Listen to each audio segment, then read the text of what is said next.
Hi everyone and welcome back to my channel. Today we continue our Ayumi Hamasaki Album a Week music marathon with my review of her 12th full album, Love Songs. Before we get started, I want to remind you that this is simply my opinion on the album, and if you enjoyed this video, don't forget to subscribe to the channel for more.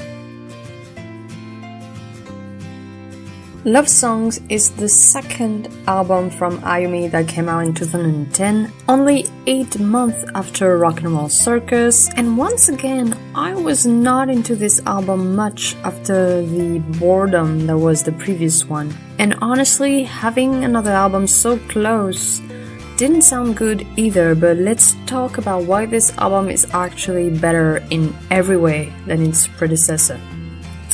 And with a title like Love Songs, there's going to be some cheesiness, but to my great surprise, the opening song of the same name, Love Songs, is actually among my favorite songs of Ayumi because it has such a strong spirit to it, and it takes all of the problems that Rock'n'Roll Circus had and threw them away for a better structure and flow, which is already a good sign, and especially when your album is over 1 hour once again. And Love Songs is about 1 hour and 15 minutes, so even longer than Rock'n'Roll Circus. And it is also an album that plays a bit more safe sound-wise, although there are songs that feel different and interesting, such as Sending Mail or Last Angel with its dance music melody that we didn't get to hear for a little while in her recent discography, but it is definitely a nice touch of nostalgia and still felt pretty new at the time. Another good example is the song Like a Doll, which when it first played had me worried because I thought it would be another bland ballad, but thankfully it ended up being one of the best songs of this album. I just love how weird it is. There's so much going on melody-wise, but it all makes sense, and it really gives Ayumi something to play with a strong rhythm once again and an atmosphere that feels strange yet appealing.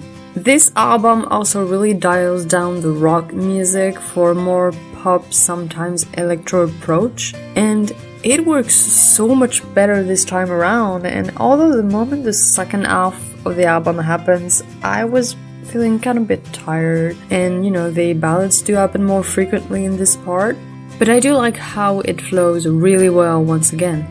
Now let's talk about the not so great things about this album. First off, the ballads, they are not great. Moon is your typical over-the-top sad rock ballad. We've heard this 1,000 times at this point. Virgin Road is kind of alright when the choruses hit, but the verses are really just so usual in her discography, so at least the choruses lift it up a bit, but it's still not that great. And as for the up-tempo songs, Blossom or Crossroad, both from singles released prior to the album, and they're not that great either. They're pretty standard, not memorable, which brings me to the singles released before the album. You wouldn't think as a single, you're promoting a song and it's supposed to be catchy, and then when it is part of the album, it really leads the album to be listened to by people, whether it's fans or casual listeners. And these singles did nothing to me, absolutely nothing. The songs from these ones are the most average one on this album, which is surprising because actually